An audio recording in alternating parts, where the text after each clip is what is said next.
Our 2024 trends really highlight some of the similar themes that we've seen in past years, but with a little bit of differences. So the first one we're seeing is reframing the value of well-being programs. Last year in 2023, we saw a lot of groups having to really make cost-based decisions. It was a tough year, and I think a lot of employers feel that.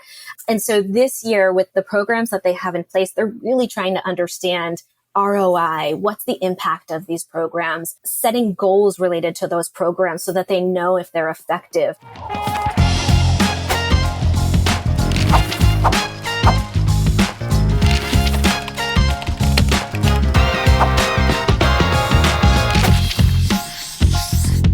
Hello, Workplace Wellness Champions. Welcome to episode 12 of the Virtual Vibe podcast, where we discuss HR strategies for a happy, healthy, and connected workforce. I'm David Howe. I'm the CEO of Bright Breaks and host of the Virtual Vibe. And today I'm excited to be joined by Shannon Arens. Shannon is the manager of wellbeing consulting at Sequoia. Sequoia is the pioneer in total people investment, where they help companies master the practice of driving outcomes through their total rewards. So welcome to the podcast, Shannon. Thank you, David. I'm really honored to be here. Thank you for having me. Likewise. Awesome. Excited to chat. We've got some really fun topics today that we're going to dig into around what Shannon's seeing as some of the trends in well-being for 2024. We're going to look at the well-being and benefits landscape and how Sequoia and Shannon think about putting together a holistic well-being plan for their clients, as well as an overview on some of the pillars of well-being. So I'm excited to dive into that. And before we do, Shannon, would love to just hear a little bit about your story and also a little bit about Sequoia. Yeah, for sure. So I'll chat a little bit about my background. So I've been in the well-being and wellness space for about 20 years now. I started off teaching fitness classes at the university that I went to, and really loved doing that and the passion around that. And then I went and got my master's degree in mental health counseling, and I was a child and family counselor for a few years.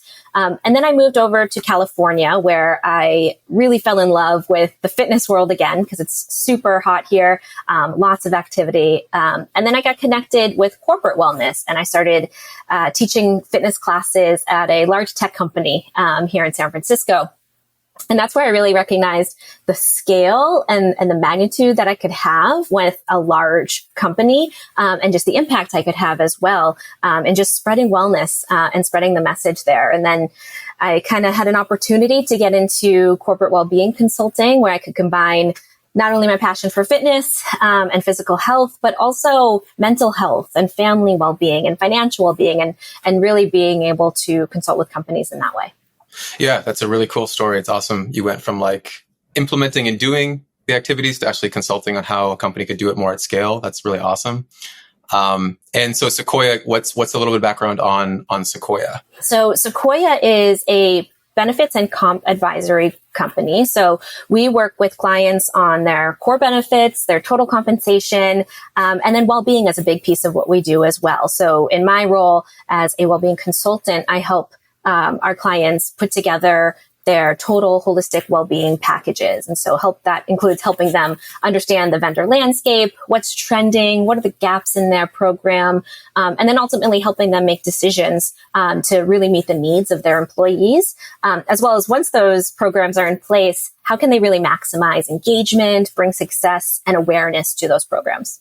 Amazing. Yeah, those are really important topics. A lot of challenges we see with some of our clients is like, hey, how do we maximize the engagement of this, or things of that nature. So that's really, really cool. How do you and Sequoia kind of view like the high level philosophy of what a well-being program or a philosophy at companies should be? So when we are working with our clients, we really focus on 4 pillars of well-being, and there's definitely a lot of different schools of thought out there about, what are the focuses or pillars of well-being. I really appreciate what Gallup does in their research. So I take a lot of my education and awareness from them.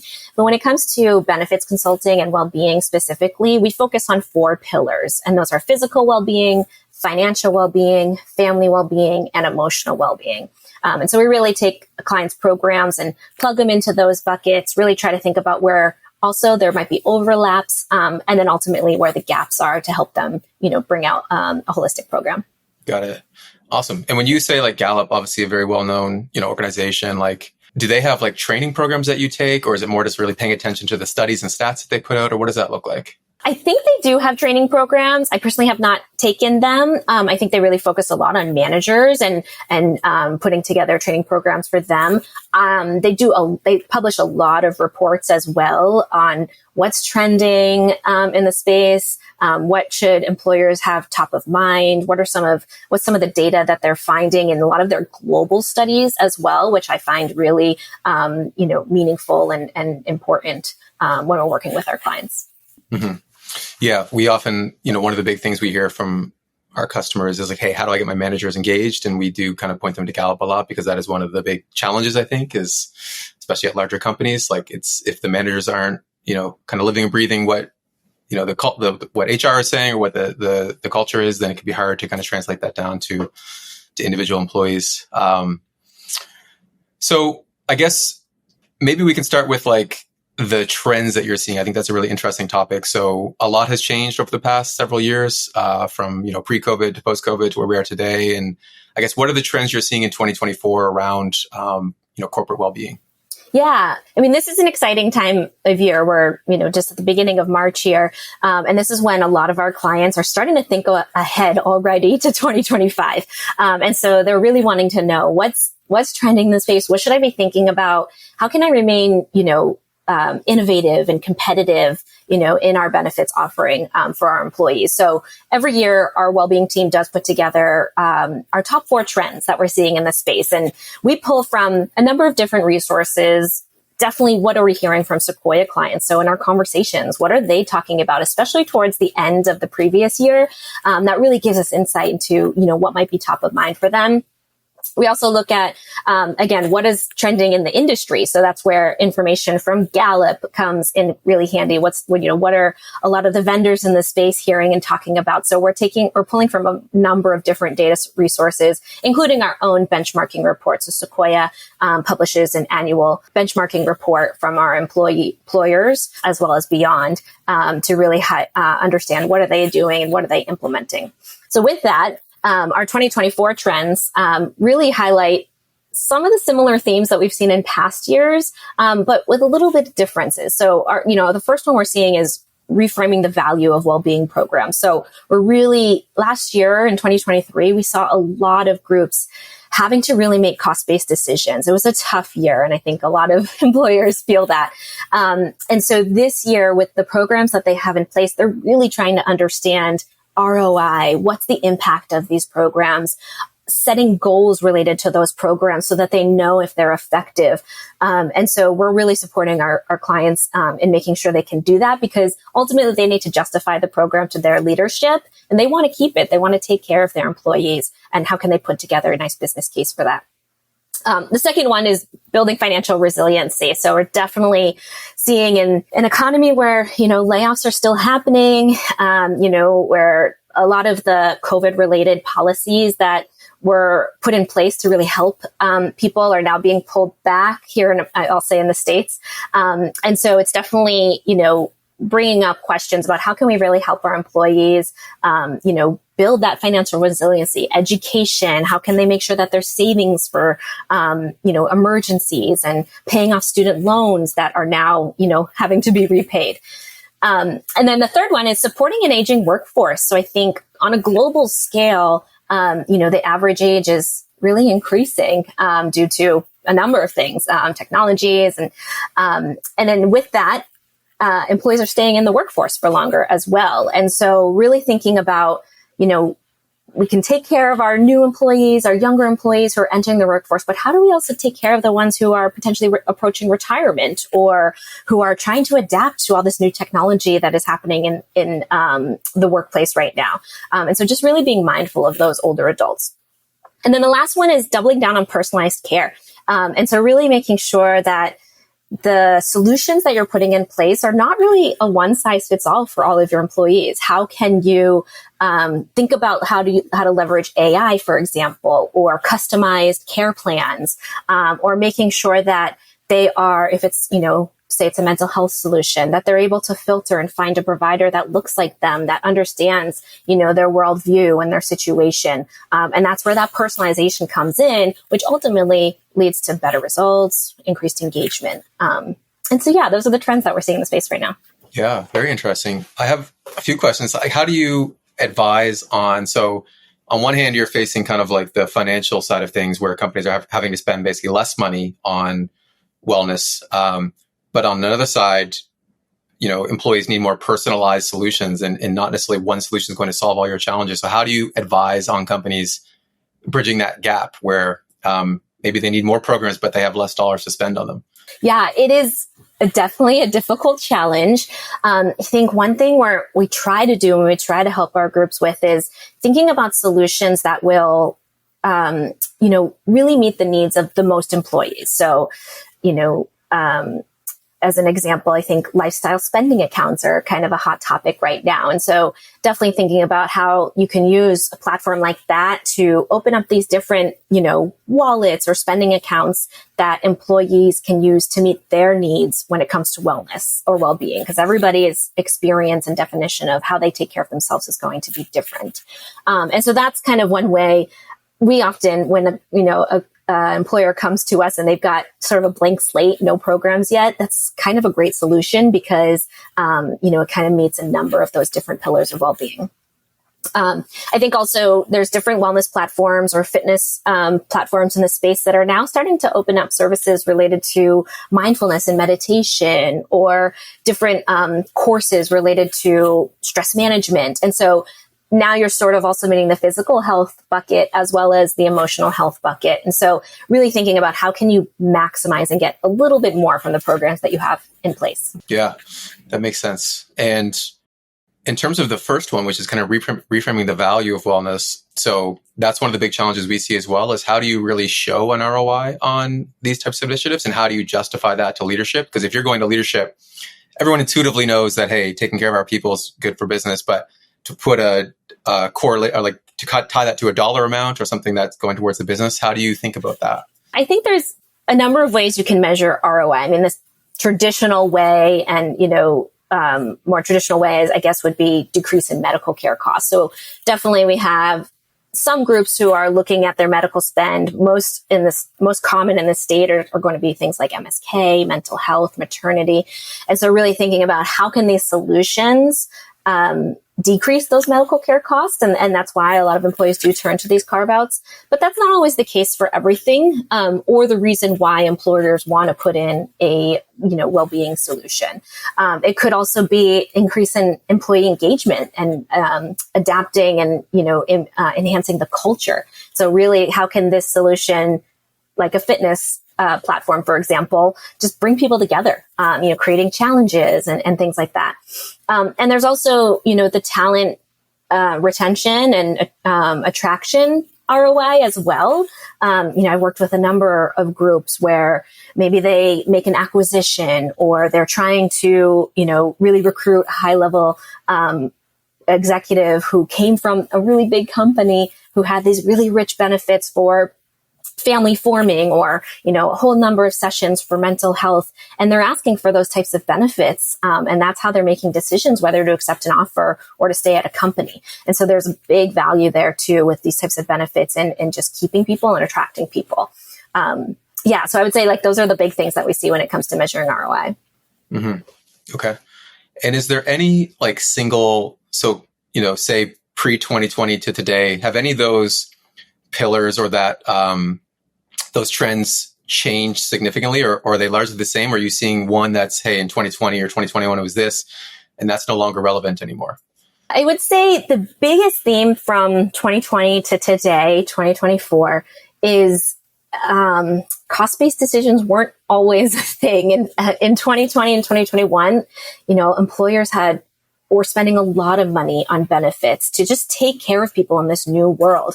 And so we were seeing really rich benefits when it came to mental health, 20, 25 sessions per year. Or when it comes to family forming, really rich benefits to, support, the entire journey that it takes to having a child, or, big spend when it comes to taking care of children or childcare benefits. And so we're seeing, unfortunately, some pullback on those. So I would say that that's They're not getting pulled back completely, fortunately. But I think a lot of employers, CFOs, people who are looking at sort of the bottom line are starting to see, the impact of really rich benefits, unfortunately. Mm-hmm. And is that kind of directly tied to just like the economic environment? Like if companies aren't, driving as much revenue, or if just fiscal responsibility is a much, more poignant item, like is that really the core reason why, do you think? I think so, especially at Sequoia. We work with high growth tech companies, and, they've felt the burden a bit more of having to, do layoffs or, hiring freezes. So when those types of things happen, increased spend is sort of the last thing that they have the approval to do when it comes to benefits. And in fact, trying to pull back and maximize is really more of the theme too. Mm-hmm. Yeah. And with like the high growth tech companies, yeah, I agree. They've probably been hit, a lot harder in many ways. Have you seen what have you seen in terms of the shift from that like kind of remote work environment to today? Has that shifted quite a bit as well? Yeah, it's definitely a case by case, but we're seeing a little bit more of a strategic push to try to bring employees back to the office. And so I could say towards the end of last year was the first time in 3 or 4 years that we started hearing employers start asking about in-person flu shot clinics or on-site biometric screenings, which we haven't heard in a very long time, or on-site dental cleanings, like a little bit more activity to bring people into the office. And so, that's definitely something that we consider and think about as we start to hear more of these questions. What are employers doing?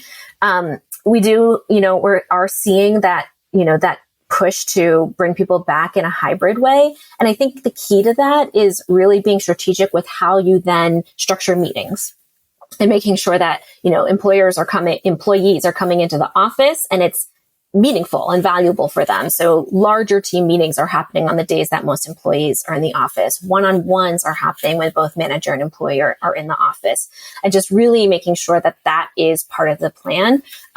Otherwise, I think the value becomes lower for employees. Yeah. And I mean, that in and of itself is a pretty big shift, right? Like going from kind of 100% on site to even the hybrid model. That's, people say like, remote work is dead. And that's not necessarily the case, because people are now working a mix of both. And that's now more the norm than it was 5 years ago, when it was most of the norm was at the office. Yeah, for sure. I mean, Sequoia, I can speak for Sequoia. We just started going back 2 days a week, just at the beginning of the year.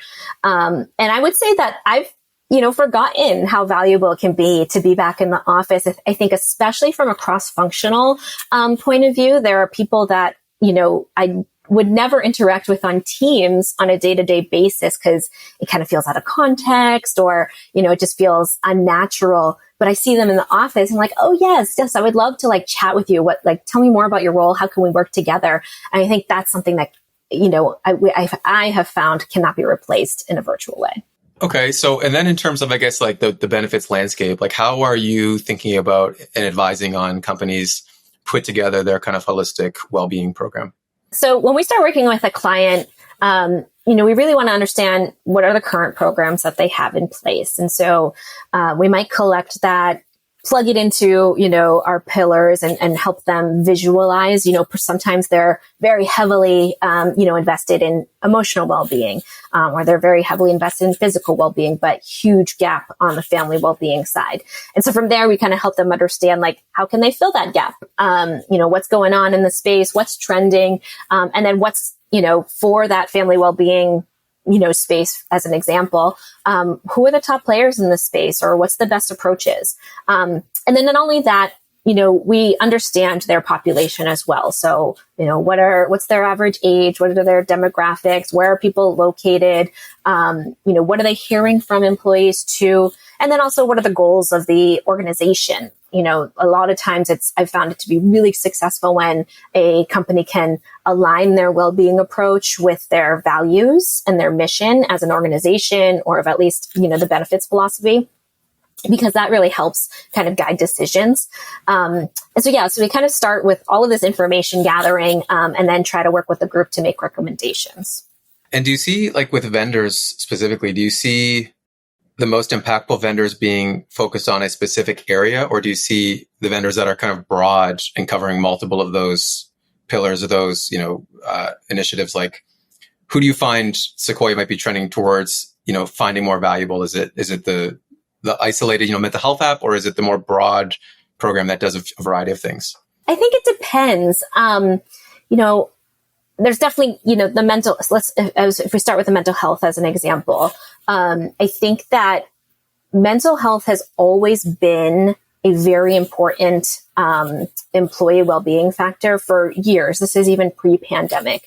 But I think that acceptance and just awareness of it has shifted and increased, in a positive way over the years. And I think with that, especially in, times where, there's a lot of uncertainty amongst employees, or the company is, doing layoffs, or there's shifts in organizational structures, things like that. That's when mental health is really important. But I think it's important to point out that not everybody needs clinical level support. So not everybody needs therapy. And so the solutions that are able to offer a mix of support, everything from subclinical, like self-guided exercises or courses on, how to manage the commute or stress management or being a parent, whatever it might be, as well as coaching, which is very much in the moment. I'm preparing for a presentation. I'm really struggling with, being nervous about it, or, fumbling and all of that. And that type of level of support can be really valuable. And then, of course, there's a big need for clinical care and, medication management. So I think the platforms that are able to offer all of that are really winning in the space right now.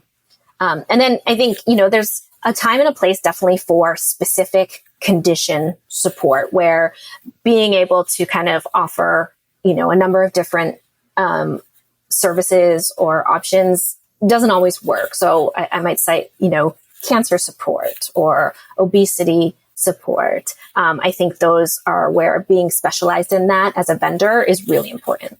Yeah. So a bit of like having some preventative measures in place along with the kind of after an issue arises or something arises. Cool. This is all really interesting. I really appreciate you coming on and sharing these insights. I think this is super helpful to folks. What advice, I guess, would you have for, HR leaders specifically who are thinking about just getting started with something? How would you point them and to start thinking about how they implement their plan for the year? And obviously now, as you mentioned, we're already looking ahead to 2025 in many cases. But what advice would you have for those folks who are really saying, hey, I want to get something started. I want to really build our culture of wellness. Where would they get started? I think I would say two things. The first would be, if you haven't surveyed or informally, gathered feedback from your employees, that's a really great place to start. You can look at the trends. You can talk to a consultant like me, but unless you really know what your employees, your specific group of employees need and would find meaningful, that's really where you should be guiding your decisions. And so that could be, a formal survey, that you send out and you gather feedback, or maybe you hold a couple focus groups, or ask for feedback informally. I think that can be really valuable. So definitely start there. And then my biggest advice would be sort of post, maybe putting together a program, even if it's leveraging what you already have, is communicate. I think that's the biggest thing that we see employers struggle with, is that they're not seeing the engagement they want with the programs they have. And when we kind of ask them, like, well, how are you communicating the program? They don't really have an answer for that. So really putting together a structured and strategic communication plan is really key to well-being benefits. Yeah. Awesome advice. Awesome, Shannon. Well, this was great. I really appreciate you taking the time today and sharing those insights. If anyone wants to kind of connect with you and find you, where would they go about doing that? Yeah, I'm on LinkedIn. I'm pretty active there. So feel free to reach out to me on LinkedIn. I think Shannon Arens, hopefully you can find me. And thank you, David. This was really great. I really enjoyed that conversation. Likewise. Thank you, Shannon. I appreciate it. Okay, everyone. Thank you for listening in. Have a great day. Have a great week. Take care. Bye.